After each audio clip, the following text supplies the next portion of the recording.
Hello everyone, तो कैसे हैं आप लोग। उम्मीद आप लोग काफी अच्छे होंगे। तो स्वागत है आपका हमारे यूट्यूब चैनल पे। सो फ्रेंड्स, आज हम आ चुके हैं एक और नए वीडियो के साथ, एक और नए लेक्चर के साथ, जिसमें बात करने वाले हैं फ्यूचर परफेक्ट टेंस का सेकंड लेक्चर वीडियो, जिसमें बात करने वाले हैं नेगेटिव सेंटेंस की, यानी कि नकारात्मक वीडियो की। तो ज्यादा टाइम वेस्ट न करते हुए स्टार्ट करते हैं आज वीडियो। लेकिन इससे पहले मैं बता दूं, अगर इससे पहले की जितनी वीडियोस थी वो सारी वीडियोस बना के मैंने अपलोड कर दी। अगर आप लोगों ने अभी तक नहीं देखी है तो जल्दी से इस वीडियो के डिस्क्रिप्शन बॉक्स में जाए, वहां पर आपको उन सभी वीडियोस की वीडियो लिंक देखने को मिल जाएगी। पहले उन वीडियोस को देखें, उसके बाद ही आपको आगे बढ़ना चाहिए, ताकि आपको ज्यादा अच्छा ज्यादा बेहतर तरीके से क्लियर हो जाए। तो ज्यादा टाइम वेस्ट न करते हुए स्टार्ट करते हैं आज का टॉपिक।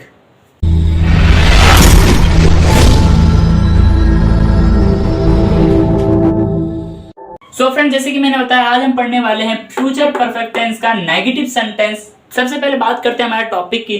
फ्यूचर का मतलब होता है भविष्य, यानी कि आने वाला वक्त या आने वाला टाइम, भविष्य काल। ठीक है, बात करते हैं परफेक्ट की। इसके नाम से पता चल रहा है कोई भी चीज जो परफेक्ट हो चुका है, कंप्लीट हो चुका है। उसका टेंस, टेंस का मतलब होता है काल, यानी कि समय। समय जो है तीन प्रकार का होता है, प्रेजेंट, पास्ट और फ्यूचर। प्रेजेंट और पास्ट हमने कंप्लीट कर लिया। फ्यूचर का भी थर्ड लेक्चर चल रहा है, थर्ड टॉपिक चल रहा है। थर्ड टॉपिक का हम सेकंड वीडियो करने वाले, इसमें नेगेटिव यानी कि नकारात्मक वाक्यों की बात करने वाले हैं। सबसे पहले बात करते हैं पहचान की। देखो तो जिस हिंदी वाक्य के अंत में चुका होगा, चुके होंगे, चुके, चुकेगा आ जाए, तब हम किसका यूज करते हैं? विल हैव प्लस वर्ब की थर्ड फॉर्म का यूज करते हैं। ठीक है, लेकिन लिया, दिया, किया, ये सब भी वर्ड जो है, ये भी क्या है? कर लिया होगा, किया होगा, लिया होगा, दिया होगा, ये भी वो जो वाक्य हमारे परफेक्ट में ही आते हैं। तो ज्यादा लंबा ना करते हुए मैंने क्या शॉर्ट फॉर्म में लिखा था, आपको समझ में आ जाए। बाकी मैं मुंह से समझा रहा हूं तो आपको क्लियर हो जाएगा। ठीक है, अब देखो हमने यहाँ पे ब्रैकेट में लिया है, किस कार्य किसी निर्धारित समय पर होता होगा,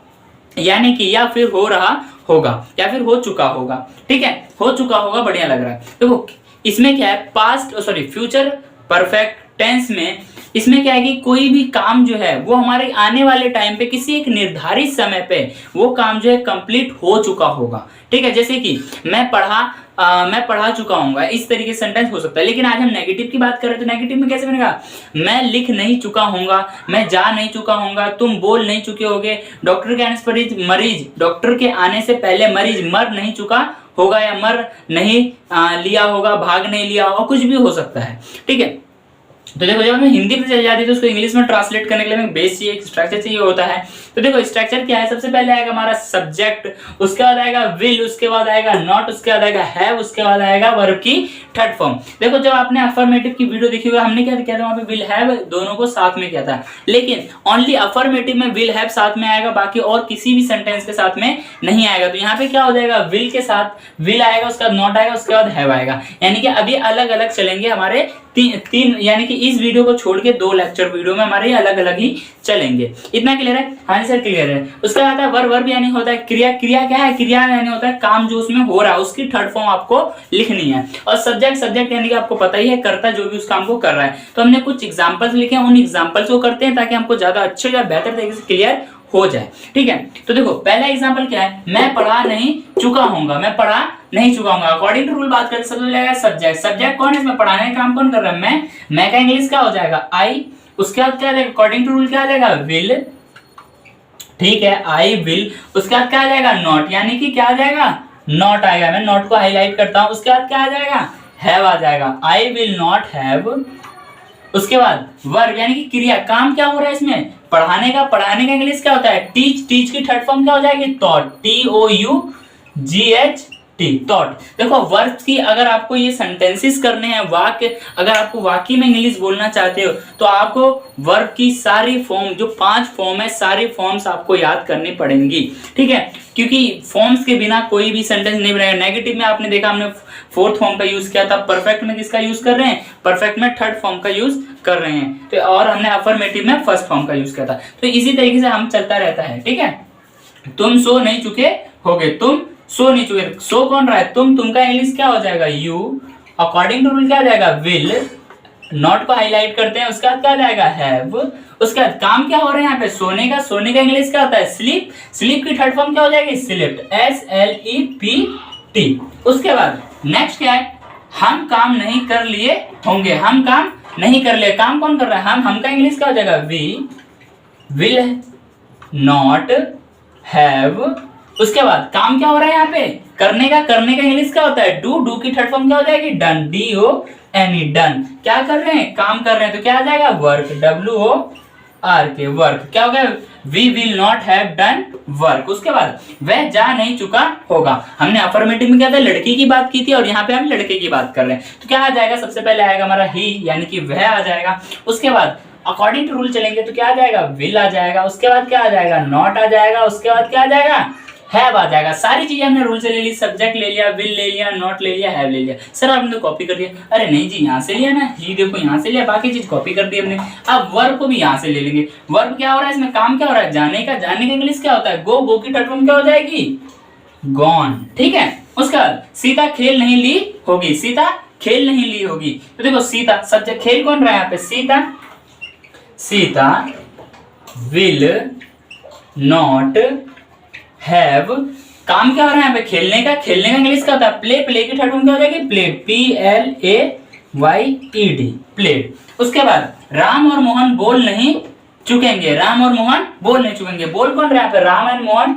सबसे पहले Ram and MOHAN, Mohan, subject आ गया, बिल्कुल सर सब्जेक्ट आ गया। उसके बाद क्या करना है, विल लिख देना, ठीक है, विल। उसके बाद क्या आ जाएगा, नॉट।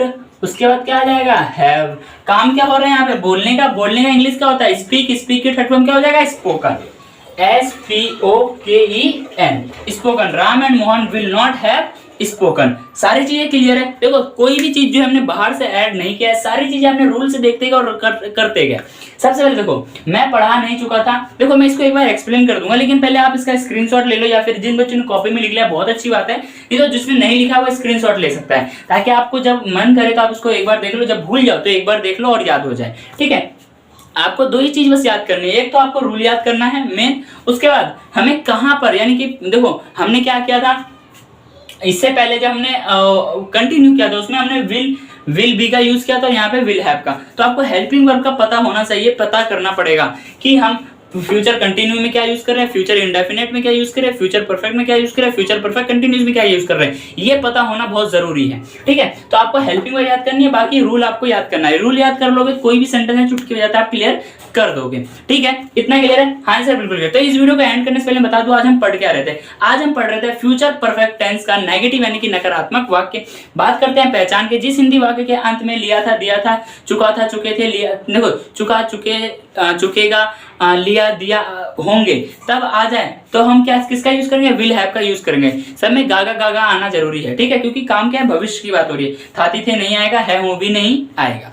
ठीक है, और देखो विल हैव के साथ में क्या है, वर्ब की थर्ड फॉर्म आएगी, वर्ब की थर्ड फॉर्म आएगी, ताकि काम जो है क्या किसी एक निर्धारित समय पे, किसी एक डेडिकेटेड समय पे काम जो है कंप्लीट हो चुका होगा। मैं बोल चुका होऊंगा, मैं जा चुका होऊंगा, तो यहाँ नेगेटिव कर रहे हैं, तो मैं नहीं जा चुका होऊंगा, मैं नहीं लिख चुका होऊंगा, मैं नहीं जा चुका होऊंगा, मैं नहीं बोल चुका होऊंगा, मैं नहीं खा चुका होऊंगा, मैं नहीं सो चुका होऊंगा, तुम नहीं गा चुके होगे, तुम नहीं पढ़ चुके होगे, ऐसे सेंटेंस बनेंगे। बिल्कुल क्लियर है, हाँ जी सर बिल्कुल क्लियर है। देखो जब हिंदी पर चल गए तो हमें इसको इंग्लिश में ट्रांसलेट करने के लिए बेस चाहिए, एक्स्ट्रा चाहिए, जिसे हम रूल कहते हैं। रूल क्या है हमारा, सबसे पहला सब्जेक्ट। सब्जेक्ट यानी होता है कर्ता, जो भी उस काम को कर रहा है, मैं, तुम, हम, राम, सीता, गीता, वो आ जाएगा। उसके बाद क्या आ जाएगा, विल आएगा। विल क्यों आया, क्योंकि हमारा हेल्पिंग वर्ब क्या है, विल है। सर विल हैव तो है, लेकिन नहीं, हम जब अफर्मेटिव करेंगे तभी विल हैव साथ में आएगा, बाकी नहीं आएगा। तो विल आया, उसके बाद क्या आ जाएगा, नॉट आएगा, उसके बाद आएगा हमारा हैव। तो विल नॉट हैव, उसके बाद क्या आ जाएगा, वर्ब की थर्ड फॉर्म। वर्ब यानी होता है क्रिया, जो भी काम हो रहा है उसकी थर्ड फॉर्म लिख देनी है। इतना क्लियर है, हाँ सर बिल्कुल क्लियर। देखो सबसे पहला एग्जांपल ही क्लियर करेंगे, बाकी को क्लियर नहीं करेंगे। देखो सब्जेक्ट कौन है, सबसे पहले सब्जेक्ट की बात करते हैं। रूल में सब्जेक्ट कौन है, मैं, काम कौन कर रहा है, मैं कर रहा हूं, तो सब्जेक्ट का आई आ गया। उसके बाद according to rule will lay लिया, फिर नॉट ले लिया, फिर हैव ले लिया। उसके बाद इस सेंटेंस में देखो मैं पढ़ा नहीं चुका होऊंगा, काम क्या हो रहा है यहाँ पे, पढ़ाने का। पढ़ाने का क्या, पढ़ाना ही क्या है, वर्ब है। वर्ब का इंग्लिश पढ़ाने का क्या होता है, टीच, और टीच की थर्ड फॉर्म क्या हो जाएगी, थॉट। और फॉर्म कहां से याद आएंगी, जो फॉर्म्स है वो आपको खुद पढ़नी पड़ेगी, खुद याद करनी पड़ेगी, तभी क्लियर होगा। मुझे उम्मीद है कि आपको ये सारे टॉपिक जो है आराम से क्लियर हो गए होंगे। 100% पूरा क्लियर नहीं हुआ है तो एक बार और इस वीडियो को देखने में पूरी कोशिश करता हूं कि आप लोगों को ये वीडियो क्लियर हो जाएगी, और करने की भी कोशिश करता हूं। ठीक है, तो अगर आप लोगों को वीडियो अच्छी लगी तो वीडियो को लाइक करें, अपने यार दोस्तों में शेयर करें, ताकि वो लोग भी पढ़े, और तभी तो आप उनके साथ बोल पाओगे। अब आपको इंग्लिश आती है, सामने वाले को आती नहीं, तो इंग्लिश आपका सीखने का कोई फायदा ही नहीं होगा। ठीक है, बस सामने वाले को जाके लाइटबाजी दोगे तो उसको कुछ समझ में नहीं आए तो लाइटबाजी भी बेकार है। ठीक है, तो आज का वीडियो हम यहीं पे एंड करते हैं। अब हम मिलेंगे नेक्स्ट वीडियो में नेक्स्ट लेक्चर के साथ। Bye bye, thanks for watching this video.